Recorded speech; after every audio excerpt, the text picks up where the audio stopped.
What is up there, ladies and gentlemen of the humble internet? My name is Ryan, aka the Ryan. We're going right back into Tiny Bunny. We're finishing this first episode. I don't care how long it is. This episode could probably only end up being 60 goddamn seconds. I don't remember you! I don't. And you know what? You caught me slipping the last time, right?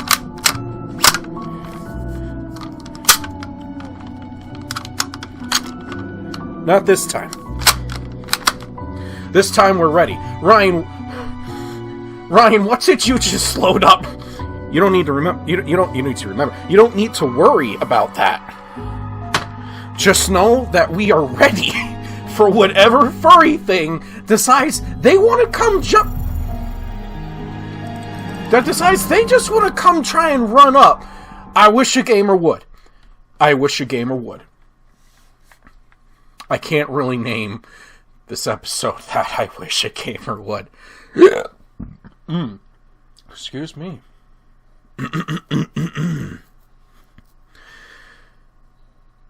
That's why I didn't want to laugh at Alia. Thank you, Irish, for telling me how to better pronounce that. It's Alia. Kind of like going Alia. Whatever. Alia and her owl in the morning.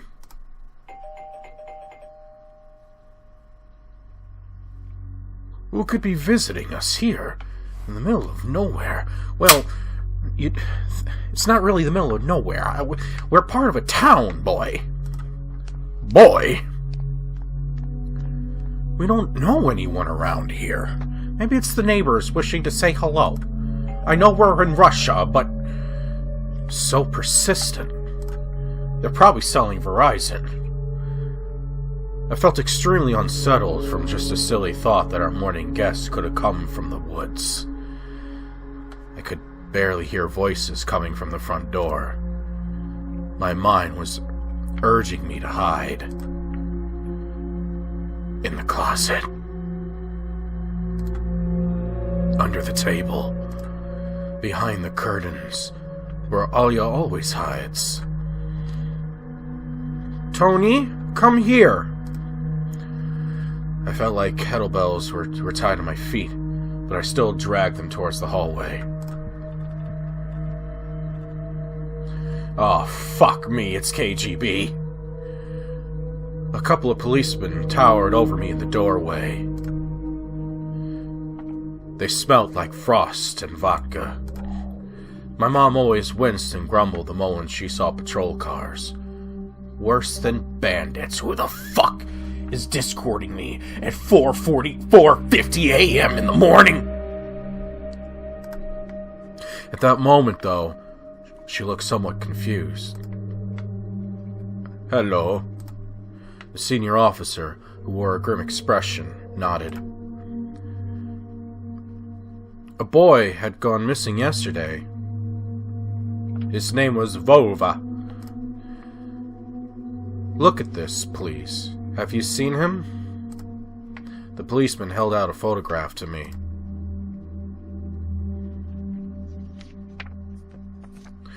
That is a cat. There was a ginger boy around the age of elementary school. Pictured with a wall carpet as the backdrop.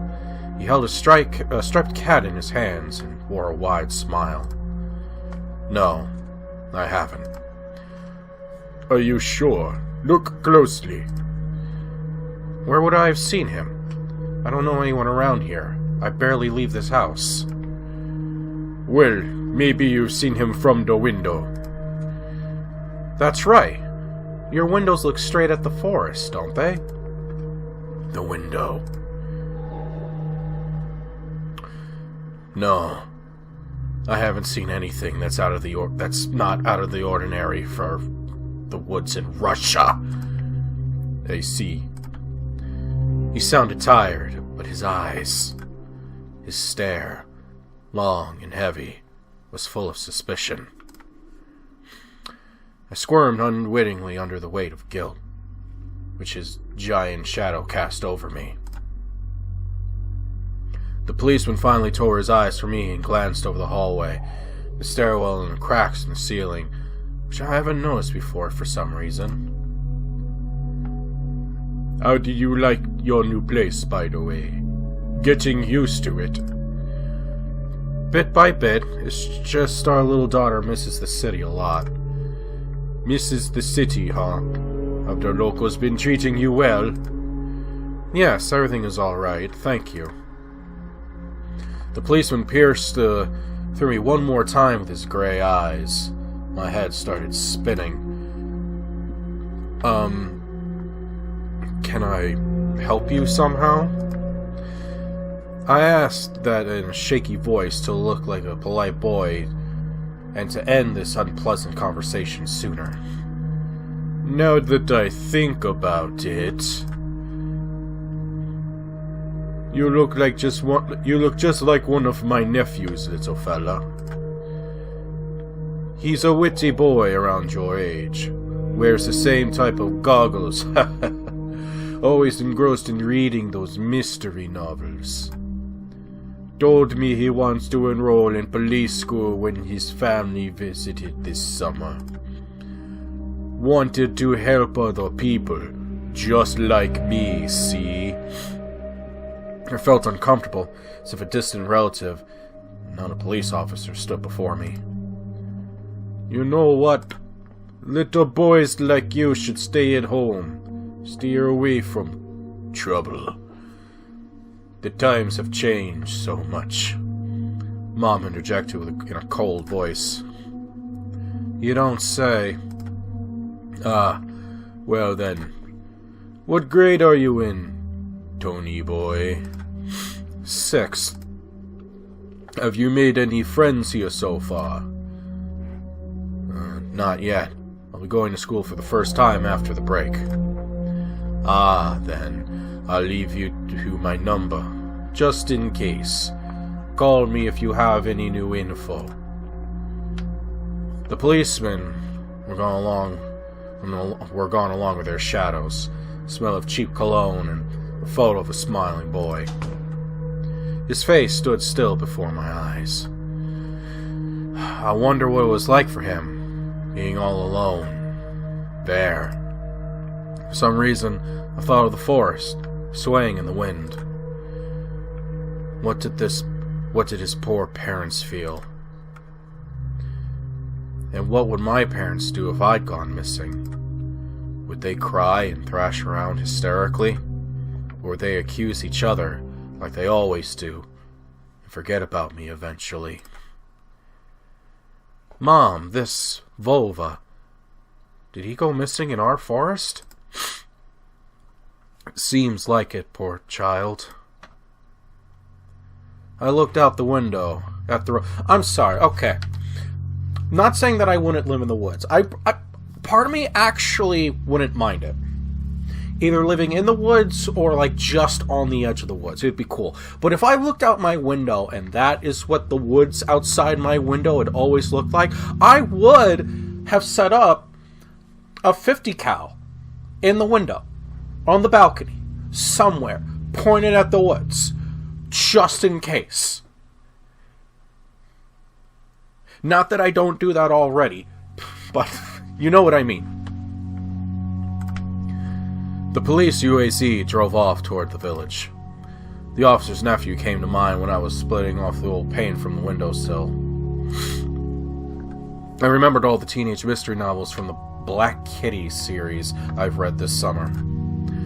Your average boys and girls investigate all sorts of mysteries there. They look for clues, spied on suspicious people, and after a set of amazing adventures, BAM! Solve any complicated case. They became local celebrities and must have made their parents very proud. I've noticed a trail of policemen's footprints that led into the forest. And then it clicked in my head. We're gonna start a mystery-solving crew. We'll call ourselves...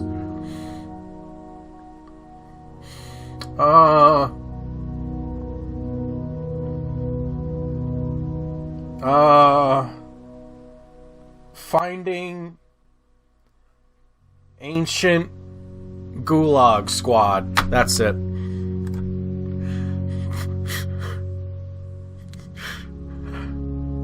I keep making that joke. I don't care. I keep finding it fucking hysterical. Why don't I start an investigation of my own? Maybe I'll find that lost boy. Or maybe we'll get our innards ripped out. And I'll get a reward. We'll get a nickel. Alia will be so happy. And not only Alia, Mom and Dad too. Maybe they'll even forget about the quarrels for a while. Maybe I'll even save us from the D word. I fantasized about buying Alia a Tamagotchi and getting a cassette player and a bunch of tapes for myself. And a whole box of Kinder Surprise. When was the last time our parents bought us any toys? Last autumn, I think. My dad lost his job at the time. There was that annoying song about it. I had little to no idea what accountant's job, what was the accountant's job like. They count money, I think. Neighbors used to envy us, but nowadays, Mom and Dad barely had money to afford sweets, and Dad always divided a single chocolate bar between me and Alia. Sometimes I gave her my share too. No matter how much I wanted to eat sweets, she was still just a pipsqueak. I couldn't wait to go out, looking for clues. I'm going outside immediately after word that people are disappearing on their own in the woods. Yeah, right! You want the police to go around with your photograph next? The forest is so thick. What if the boy got snatched up by wild animals? Or something even worse? The furry hit squads. Even worse, echoed through the hallway. I won't go far. I'll stay away from the forest. Did you hear what I said, or should I repeat myself? Better go pack your school bag, or play with Alia. The sound of splashing water came from the kitchen, and I need to say...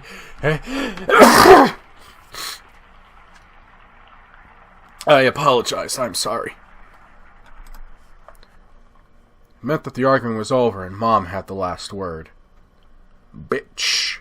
Now I had the last word. I have choices here. What is... Oh! Isn't that a bit cheating? You can just literally tell me what I could also look at? Mom's peg top, a family relic. My mom played with it when she was little, and then she gifted it to me. Alia was next in the succession line. The toy belonged to her now. She stared at the dancing spittle as if it could show her something. A fairy tale, or maybe even our future. Not even my little sister was a bit too old for the squeaky peg top. This cross had seen so many people come and go in this house. It was black, as if it absorbed all human sin from the long years it was hanging under the ceiling. After Grandma died, Mom was going to take it off and hang a horseshoe in its place as a lucky charm. But she cut herself off at the cross's sharp corner and almost fell from the stepladder. Yeah, that sounds like religion. Dad called it a sign from above in order the cross to be left alone in its rightful place. My parents prohibited me from making long-distance calls, but from time to time I really wanted to hear my old friends. Sometimes I would just pick up the phone, listen to the low hum of the zoomer and the distant crackle, imagining the wind howling in the ice-laden chords. Okay, cool. We're gonna open up the closet and find a body. There is an axe! The dark, stuffy closet. Mom says it smells like mice, but how would she know their smell? Unless she herself is a Skaven in disguise? Oh? She hates it when I stick my nose in there. She's afraid I'll cut myself on the freshly sharpened axe. And Alia can't even be close to it. She thinks Baba is living there. So it is like the Baba Yaga is the boogeyman.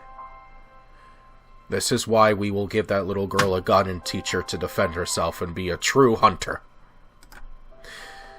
I tried to help her fight her fears once. Open the door and turn on the dim lamp, so she would see there was nothing but cobwebs, Dad's tools, and scratched walls. Why are the walls scratched? She still didn't believe me. And I like to hide in the closet and listen to the count outside. 1, 2, 3... Better hide from me. And then drag her feet on the creaking floorboards, hoping that she wouldn't need to look for me in the cramped monster's den. To the kitchen.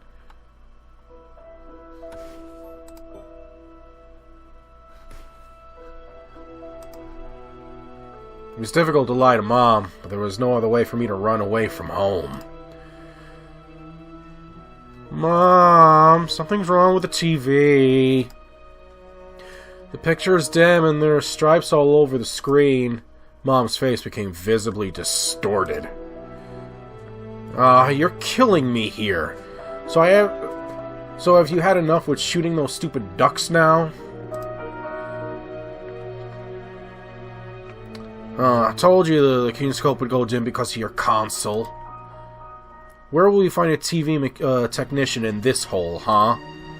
Maybe it's just the settings? Please go see for yourself. Strange, it worked fine in the morning.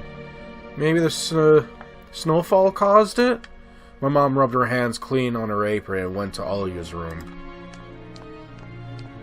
The bitch is gone! Emercom of Russia has declared a state of emergency due to adverse weather conditions. According to the weather forecast, a cyclone is moving towards the region. Expect heavy snowfall, blizzards, snowdrifts on the road. Keep your eyes open and take care of yourselves. Now back to Wombat in the morning! The Caribbean stain-covered calendar was once my favorite form of entertainment in Grandma's house.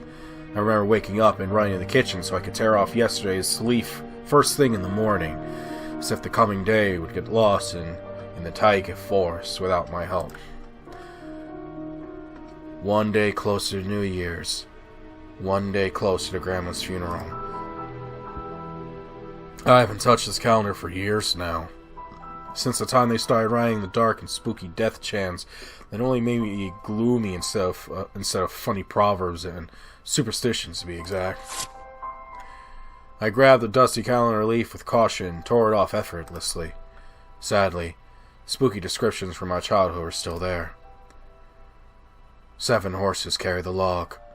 If 7 can't carry, bring the 8th from the ferry. They will take it away and never come back. This is a fate that law cannot escape. I crumbled a gray leaf and threw it into the waste bin, hoping to get rid of the anxiousness that washed over me. It was spreading inside me like an ink stain on blotting paper. Neat.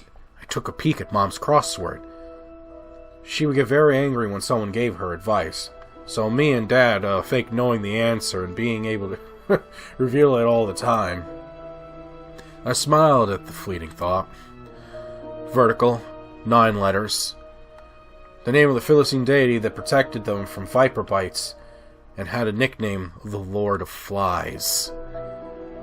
Second letter is E.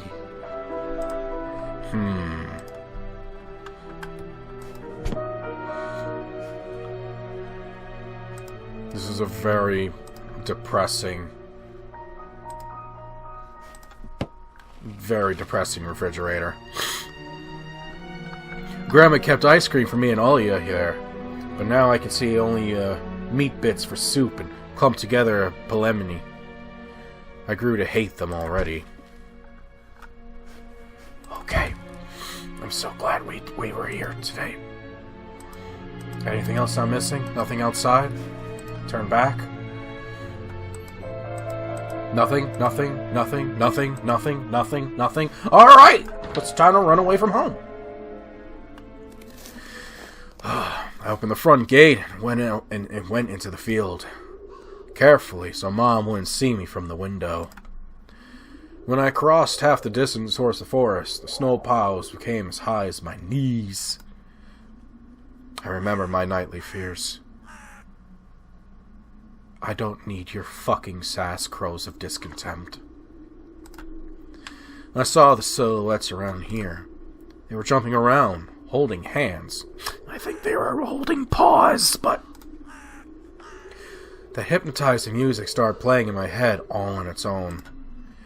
In the light of day, those distant figures felt like a simple dream. The sun turned my nightmares to ash, but the aftertaste was still there. Distant ringing in my ears, distorted shadows crawling on the snow along me, and barely audible whisper in my head, blurry and almost kind. Everything was silent. So silent I felt like the world was totally empty. No ground. No sky. No parents. No Alia. The time reached its limit. One-way trip that ended at the forest's piney stockade. Sometimes silence was much scarier than any scream. Our parents would scream at each other while arguing, and both me and Alia turned into stone, listening to them. But then, always came the ringing silence. Our apartment became numb a couple of days before we departed. It was hard to remember the last time Mom and Dad joked around, laughing, or spent time together. Almost like it was all in a previous life. When they kissed with Alia's present, she always frowned and snorted in a funny way. One day it all changed. Something important had left our home. And something scary filled the remaining void. As if a fire broke up. And our parents were hurriedly packing our belongings, trying to save themselves and us. From who, though?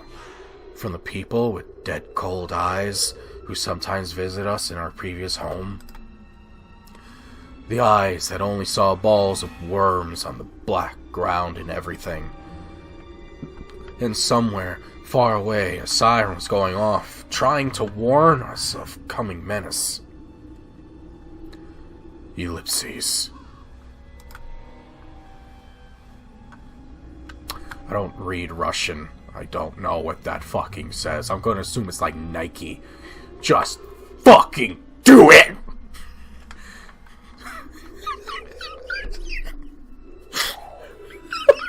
I don't know why that was funny to me. I shuddered, chasing away my delusions, and looked around. There was only me, this white field, and the wind that was whipping up icy dust and belts of powdered snow.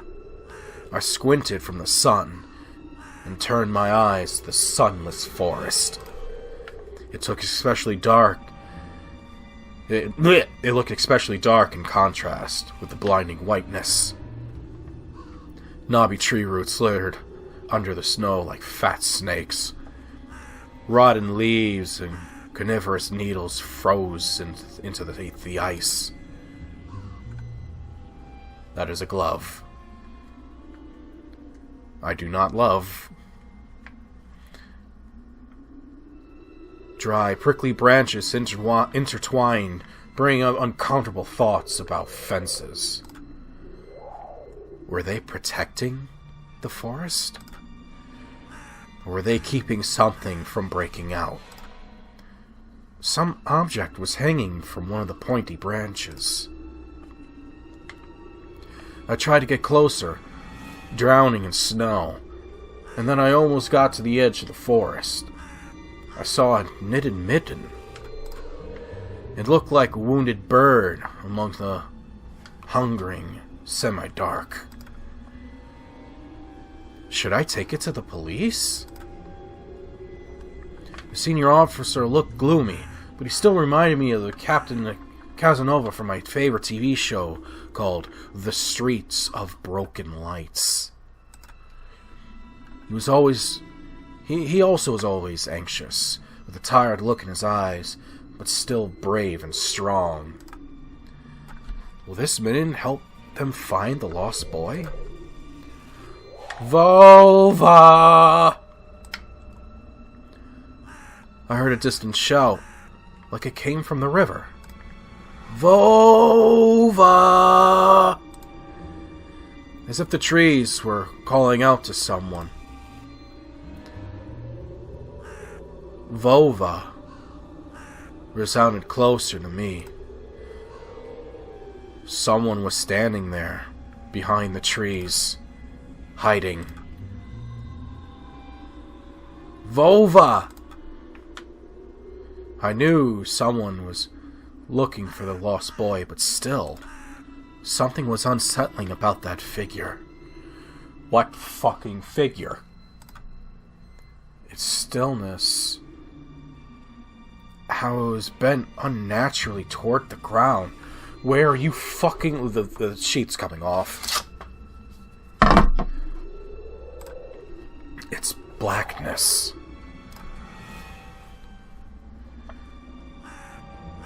There's no one there. It's just branches and roots. It's always just my imagination. A nearby bird flapped its wing loudly.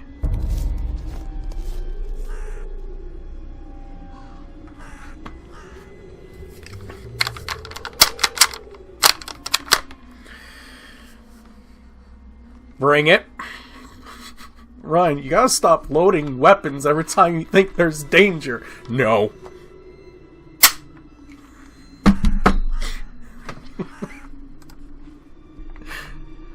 I looked away for just a moment, but then I turned my gaze back to the same place. It was gone. So it's my imagination after all. Silence reigned for a painfully long time.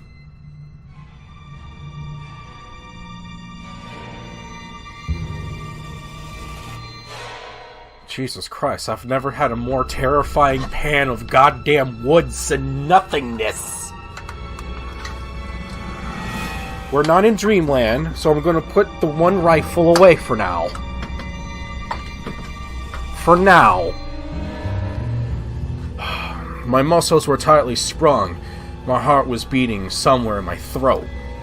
Any noise, any little movement, any small whisper from the thicket, and I'd sprint. But nothing of the sort happened. I looked at the Midden once more. Run the fuck away or take it.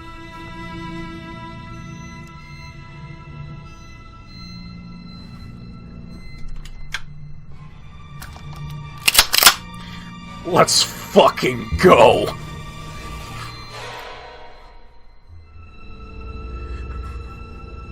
Ryan, that didn't sound like the last rifle you had. It's not!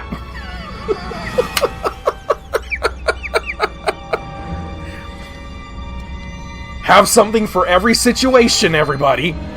I decided to take the lonely Midden from the branch. Yeah, this is why you bring a shotgun into goddamn woods, people! Vova!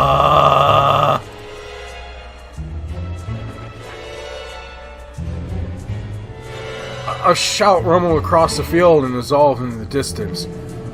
No echo, no hope for a reply.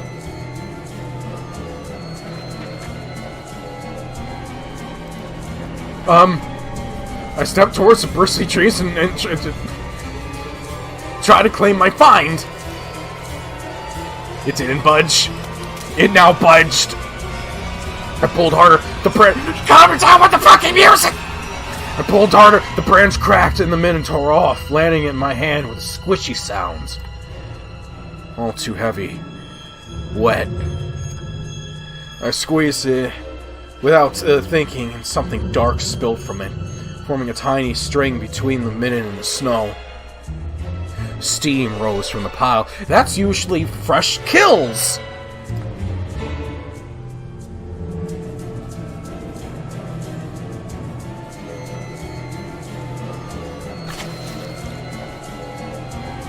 We are big, we are brave, we are strong. I froze in place, studying the palms in disgust. Red. The sound of cracking branches invaded the silence. I didn't have time to think twice before running away. Someone was chasing me from the darkness, breaking pine branches, closing the distance with giant leaps. Snow was slowing me down. Crazy thoughts flew through my mind. I'll get caught. They'll get me. I'll get dragged into the thicket. I'll be gone. Forever. But there was one more voice, probably one of reason. It gave me strength, spurred me on. You can do it. Don't stop! I heard an animal roar behind me. It was so loud my ears went numb. It felt like the sound had come from a pack of hungry beasts rather than a single one. Their nostrils sucked in freezing air. They sensed my fear. 2 giant wings flapped above my head. An enormous shadow flew over the clearing. A hoot! A wheeze! The roars were coming from all directions now. From the dried up raspberry bush, from the tinted pines, from under the windfall. Hurry, run, don't look back! It felt like I was inside a nightmare. The snowy clear became vicious like quicksand. I was stuck in place. I pulled my legs from the mushing trap to be caught in a new one, even deeper than before. I continued to drown, sinking deeper and deeper with every desperate push. Was snow ever this fucking sticky? I screamed in horror after realizing it wasn't snow. Someone or something in the snow pile was clutching my pants. I lost my pants. I took my pants off. I gathered all my strength and rushed forward, butt-ass naked. The pressure on my leg was gone. My boots slipped out from one of the hole when my soles were on the hard surface again. I reached a clear path with one jump and from there ran to my house. Its gloomy facade didn't look threatening now. That house was my line of defense from the shadows that flapped their wings and the creatures that were hidden under the snow. I tripped over the doorstep and smashed into the door. In all my hurry, I still managed to notice the claw marks, as if a dog was striking the wood with its paws, demanding me to let in so it could escape the cold. I hadn't noticed these marks when I was leaving. The heartbeat in my ears was much louder than my surroundings. I couldn't hear whether someone was following me or not. What if they were already in our front yard and Mom had locked the door? Drowning in fear, I pulled on the doorknob and it obediently gave way.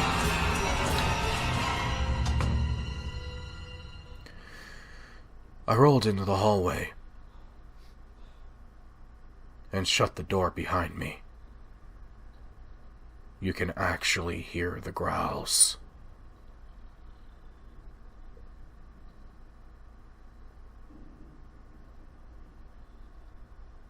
They don't make the noise of a beast that's disappointed with loss of its prey. It's calm.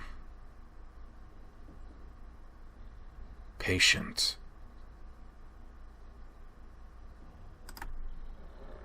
Porch planks creaked as my pursuers ascended the stairs.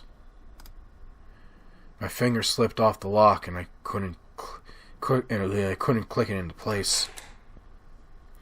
I gritted my teeth and pulled hard on the iron knob, whipping it between the boards.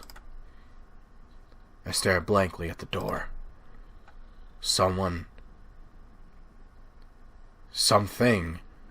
was standing on the other side of the pitiful, flimsy barrier that was probably less useful than blankets. Wheezing breath reached in the house and crashed at me in waves. It smelled of pine and sweat. My mom peeked out of the kitchen and chastised me with the same frigid voice she always used when talking to Dad. What exactly didn't you understand when I told you to never slam the door? Yeah, never mind the fact that I went outside after lying about the TV. I didn't mean to. I snuck a glance at the door. The smell was gone. And the breath was too. If there was someone in the first place, of course. Here, mere 5 meters away from Mom, my fear was slowly weakening, melting like snow in spring. And with the last bit of strength, I had left my body too. Damn, girl, is what you look like without the apron? My legs gave way. I propped myself up against the wall so I wouldn't fall over. Mom's expression had changed immediately. The cold mask of strictness and detachment was gone. My mom looked the same as before all those quarrels. She finally saw my condition. My wet pants plastered with snow and probably piss. Where have you been? What did I tell you, huh? I told you to stay home. Am I nothing to you, too? I got afraid she would cry. I reached out to her like I was very little and wanted her to cuddle me. But Mom regained her composure fast and put on her usual face. Her eyes shined like steel. Her voice rang out. Your dad can't find his cigarettes. Okay. Be honest. Did you snatch them? Were you smoking in secret? There was someone chasing me, I thought. I started as soon as I started explaining myself. Tears welled up in my eyes. Mom leaned toward me and sniffed my clothes like a beast, searching for a smell of tobacco. Then she squinted her eyes in suspicion and looked into the front yard. Her expression changed in an instant and she covered her mouth with her hand.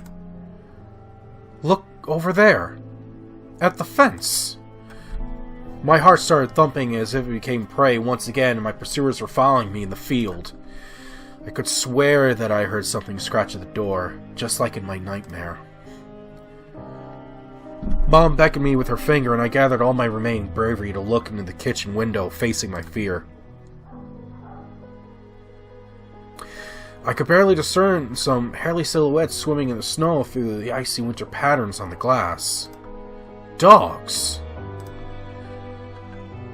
Just a pack of strays with no name and owner.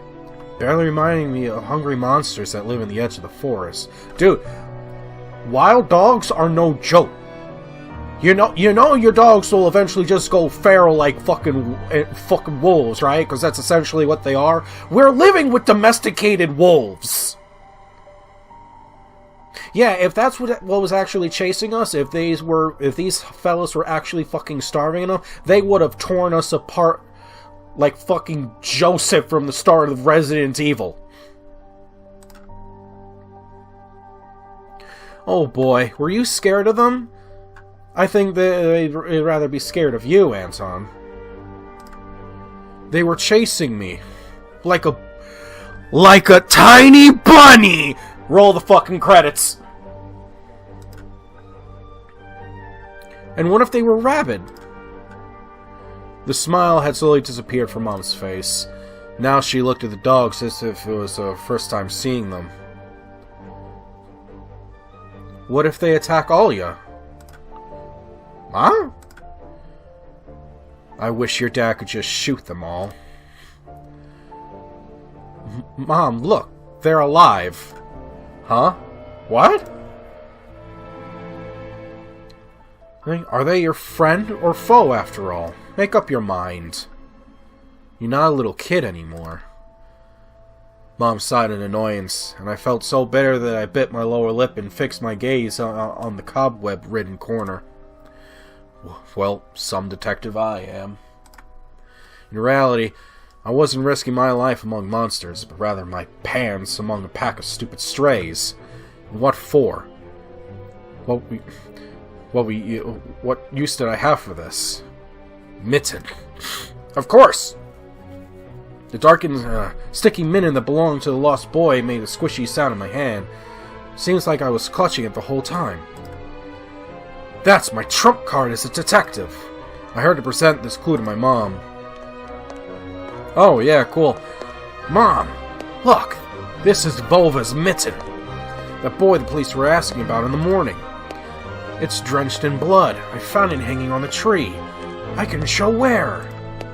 Let's call the police right away, like the officer had told us to. Mom, look! Ew! A shadow of doubt slowly crept into my mom's contorted face, as if she was trying to remember something distant, like someone tries to remember their dream, but the images slip away. Stop at this moment. Ollie will go insane if she hears you. She already has trouble sleeping and whines all the time. And you joke around like this. Oh, okay, we're just going crazy. The moment I realized the mitten was actually wet from snow. There was no blood whatsoever. I wanted to sink through the floor from embarrassment. Come here, my little pog champ. Oh, don't just stand there. Come take your pills. A golden-colored pill, reminiscent of a dead wasp, fell into my palm. I already took one during breakfast. Don't talk over me. I told you to stay home, and you... Dad would have given you a good whipping for that. Come on, take it, or you won't be able to sleep at night. And you have school tomorrow. I had to swallow the bitter medicine, drinking it down with similarly awful water that gave off a taste of chlorine. Maybe it wasn't Volva's mitten. Maybe it wasn't a mitten at all. Just like the forest monsters. And Olia's owl. Am I going mad?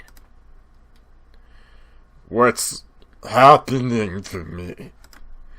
Either the pill had an immediate effect, or my overexerted brain didn't let fear inside anymore.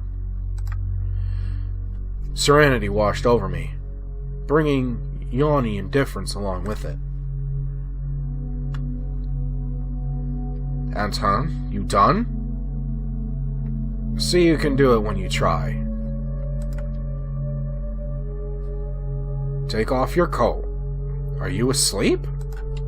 No, I was just thinking. What about, I wonder? It's just something silly. Mom scrutinized me with suspicious eyes. As if she wasn't, sure she was looking at her own son and not some doppelganger that came from the forest. Is everything alright? You had the exact same expression when the policeman asked you about the window. I'm alright, Ma. She heaved a deep sigh. Fine. It seemed like the house had changed. The sofa's fabric had become discolored. Fingerprints appeared on the bathroom tiles.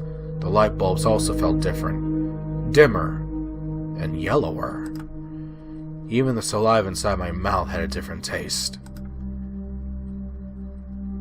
The melody of Aladdin, I almost said Aladdin, could be heard from the upper floor. Alia was done watching her favorite Little Mermaid episodes and switched to other tapes.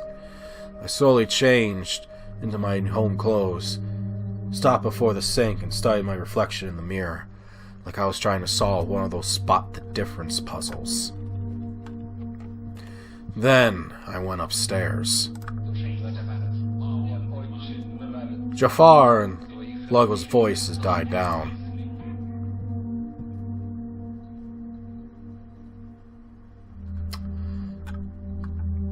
That's either a weird-ass shadow or someone is standing in... I just noticed the feet. Okay. And that's all they fucking hear as the monster's hiding. That's all they're gonna hear. That's all they're gonna hear. Not a who goes there or stand and unfold yourself. They're just gonna hear that. Actually, now that I think about it, I'm gonna have to wrap this up soon because oh boy, do I take a long time reading. Now that, if you're robbing someone's house, right, so just pretend, just bear with me for a second, right? You break into someone's house, and the only thing you hear is this, followed by "Stand and unfold yourself." What is your immediate reaction? Because I'm gonna keep it a buck with y'all. If that is what I hear, I'm just walking out the fucking door. There ain't nothing in that dude's house that's worth stealing when they just go "Stand and unfold yourself."